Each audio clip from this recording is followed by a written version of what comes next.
Et hello les investisseurs, j'espère que vous allez bien et bienvenue dans ce nouvel épisode d'un petit peu différent. Je vous retrouve de bon matin parce que je voulais revenir aujourd'hui sur des sujets un petit peu plus fondamentaux.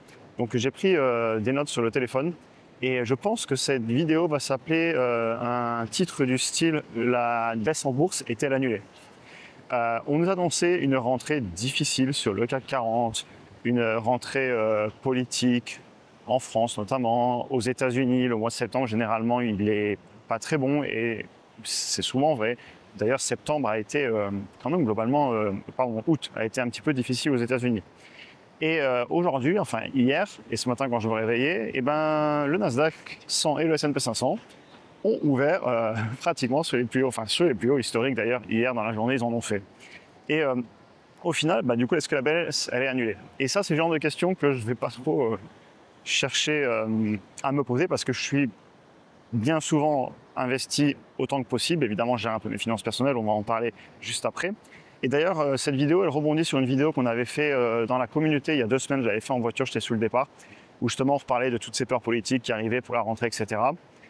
Et d'ailleurs, pour ceux qui veulent nous rejoindre dans le programme ou dans la communauté, sachez qu'on est en offre jusqu'à la fin de la semaine.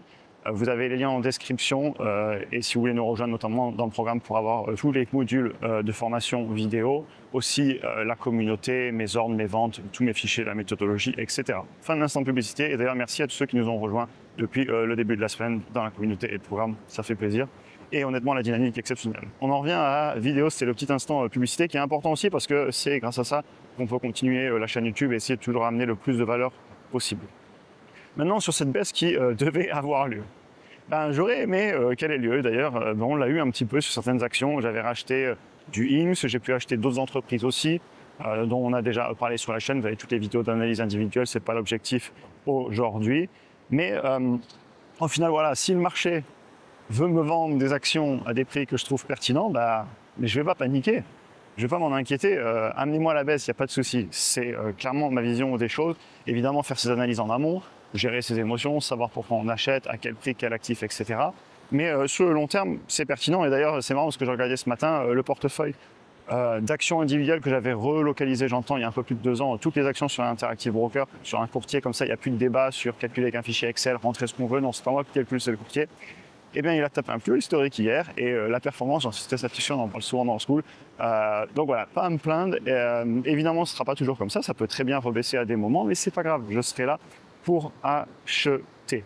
Et d'ailleurs, en parlant de ça un petit peu, gérer ses finances personnelles, etc., je vous en reparlerai en fin de vidéo parce que, évidemment, il ne faut pas non plus faire n'importe quoi, avoir du cash de côté, préparer ses analyses, etc. Juste avant ça, je voulais revenir quand même sur la Banque centrale américaine qui va parler la semaine prochaine. Donc oui, ça pourrait très bien amener de la volatilité. Ne me faites pas dire ce que j'ai pas dit. C'est pas parce qu'on est sur les plus hauts historiques en ce moment que ça sera le cas dans 2-3 semaines. Personne ne connaît l'avenir. Personnellement, je ne sais pas le prédire et je pense que personne n'a de boule de cristal. En tout cas, c'est ma vision des choses. Maintenant, pour revenir sur la Banque centrale, les économies, la monnaie, etc. Hier, on avait les chiffres de l'inflation aux États-Unis. C'est en ligne avec ce qui était attendu. Et quand on voit ce qui se passe sur l'emploi, il pourrait peut-être baisser les taux. En tout cas, c'est ce que pensent les marchés. On le saura mercredi prochain. Évidemment, je tiendrai au courant sur la chaîne. Mais sur le plus long terme, ce que je tiens à dire, c'est que les déficits sont là. La dette est là. Je parle des États ici. Et en particulier, c'est souvent le cas aussi. Ils continueront à imprimer. L'histoire se répète et ça ne changera pas. Et donc, pourquoi s'en inquiéter de trop si on étudie l'histoire, on a tendance à savoir où on va? Pour moi, plus que s'inquiéter, il faut mettre les actions en place. C'est tout ce que je défends sur la chaîne au niveau de gérer les finances personnelles, etc. D'ailleurs, regardez même les impressions monétaires, les M2. Hier, on faisait un post sur School où on parlait des signes au-delà de l'inflation. Vous savez, ça parle souvent d'inflation. Mais si vous regardez en Chine les chiffres officiels aussi bien du CPI que du PPI, vous avez de la déflation qui arrive et ils sont en train d'exporter massivement. C'est d'ailleurs pour ça qu'ils se prennent la tête sur les taxes douanières, etc. Évidemment, quand on exporte de la déflation, quand vous êtes le pays d'en face, c'est pas simple à gérer parce que vous avez aussi de la production en local. Enfin bref, ça c'est un sujet pour une autre vidéo. Au final, vu qu'on ne contrôle pas tout et qu'on contrôle ce qu'on fait de notre argent et nos décisions, eh bien, restez au top, apportez de la valeur, allez gagner de l'argent, gérer ses finances personnelles pour qu'il en reste à la fin du mois. Investir ensuite. Personnellement, et on en reparlait la dernière fois, je suis en grande partie investi. Tina, there is no alternative. Il n'y a pas d'alternative. Qu'est-ce que je vais faire ce cash? Alors attention, faites-moi dire ce que je n'ai pas dit. Évidemment, de l'argent de côté pour le fonds de sécurité, si vous avez une entreprise pour l'entreprise, pour vos projets à moins de 5 ans, immobilier, etc., des apports, des projets de vie, des projets de voyage, gardez de l'argent de côté, ne pas faire n'importe quoi. Mais quand on arrive à des montants qui sont non négligeables, sortir du marché, se retrouver avec beaucoup de cash, payer des impôts sur les plus-values pour espérer rentrer un petit peu plus bas dans quelques temps, c'est pas quelque chose que je m'amuse à faire. Et je préfère largement me concentrer sur ce que je contrôle. Donc je conclurai la vidéo là-dessus. Restez au top, apportez de la valeur.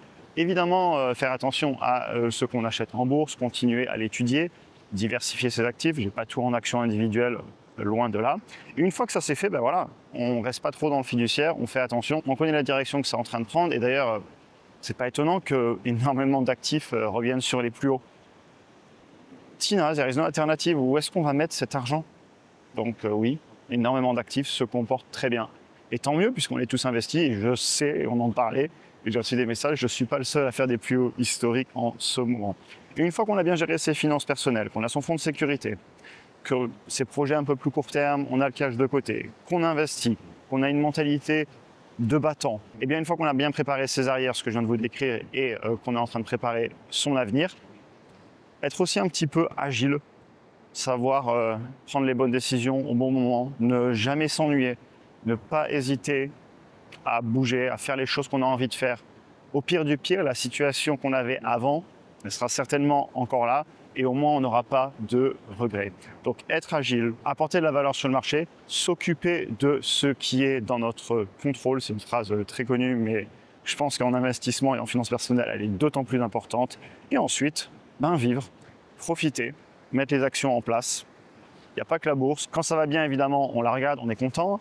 On peut aussi entendre le discours du genre, oui, il n'y a plus de bonnes affaires. Moi, j'achète tous les mois, voire même toutes les semaines. Il y a toujours des choses si on cherche. Et ensuite, une fois qu'on a mis tout ça en place, profiter un peu de la vie, prendre du recul, aller philosopher sur la plage, même si ce n'est pas vraiment de la philosophie, c'est plus des finances et de la bourse.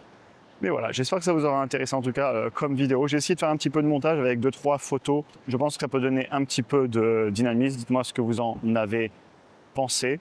Pour ceux qui veulent nous rejoindre, comme je vous le disais, vous avez les liens en description avec l'offre qui se finit en fin de semaine. Je vous souhaite une excellente journée et à très bientôt pour un prochain épisode. Bonne journée à tous.